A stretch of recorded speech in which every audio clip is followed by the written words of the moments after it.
Hello Brian, RG Kar হাসপাতালের ঘটনার পর নারী সুরক্ষার জন্য নতুন অ্যাপ চালু করলো।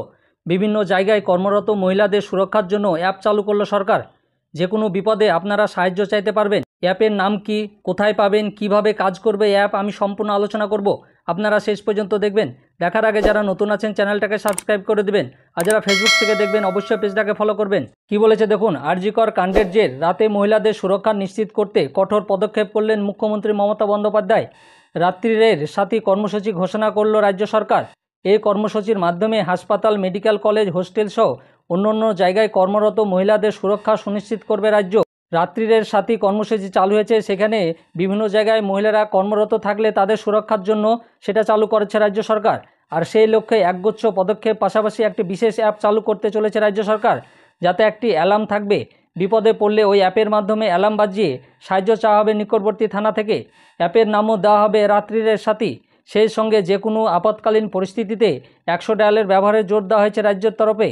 মানে রাত্রিরের সাথী নামে একটা অ্যাপ চালু হচ্ছে, সেই অ্যাপে একটা অ্যালার্ম সিস্টেম থাকবে। সেই অ্যাপে অ্যালার্ম বাজিয়ে দিলে লোকাল যে থানা আছে সেই নিকটবর্তী থানা আপনার সঙ্গে যোগাযোগ করবে। সেই সঙ্গে যে কোনো আপৎকালীন পরিস্থিতিতে 100 ডায়ালও ব্যবহার করতে পারবেন আপনারা।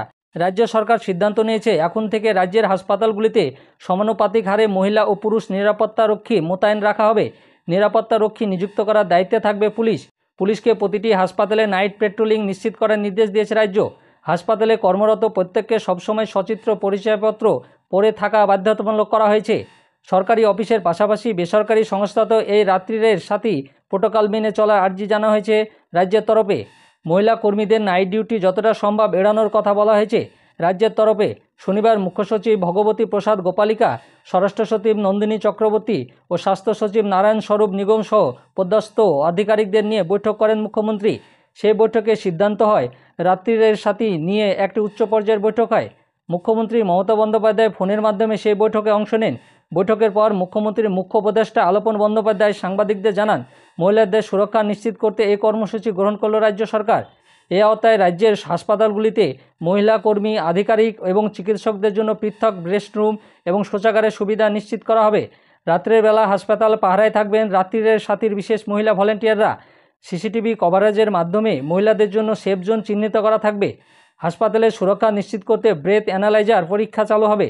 প্রত্যেক সংস্থায় বিশাখা কমিটি আবশ্যিকভাবে থাকতে হবে বলে এদিন রাজ্যের তরফে জানানো হয়েছে। সিদ্ধান্ত নেওয়া হয়েছে কোনোভাবেই হাসপাতালে মহিলা চিকিৎসকরা টানা 12 ঘন্টার বেশি কাজ করবেন না। হাসপাতালের প্রতিটি তলে পানীয় জলের ব্যবস্থা করা হবে বলে জানিয়েছেন আলোপনবাবু। এরা যে কোনো কর্মস্থানে বা রাস্তায় বিপদে পড়লে অ্যাপের মাধ্যমে অ্যালার্ম বাজিয়ে আপনারা জানাতে পারবেন এবং প্রশাসন ব্যবস্থা করবে সুরক্ষার। আপনারা অ্যাপ প্লে স্টোরে গিয়ে ডাউনলোড করে নিতে পারবেন। এখনও সেটা লঞ্চ হয়নি, হলে পেয়ে যাবেন। আমার এই ভিডিওটা ভালো লাগলে লাইক এবং শেয়ার করে দিবেন, আর যারা নতুন আছেন চ্যানেলটাকে সাবস্ক্রাইব করে দিবেন, আর পাশে থাকা বেল আইকনে ক্লিক করে দিবেন যাতে এ সংক্রান্ত আরও ভিডিও আপনি প্রথমেই পেয়ে যান। আর যারা ফেসবুক থেকে দেখবেন অবশ্যই পেজটাকে ফলো করবেন। ধন্যবাদ।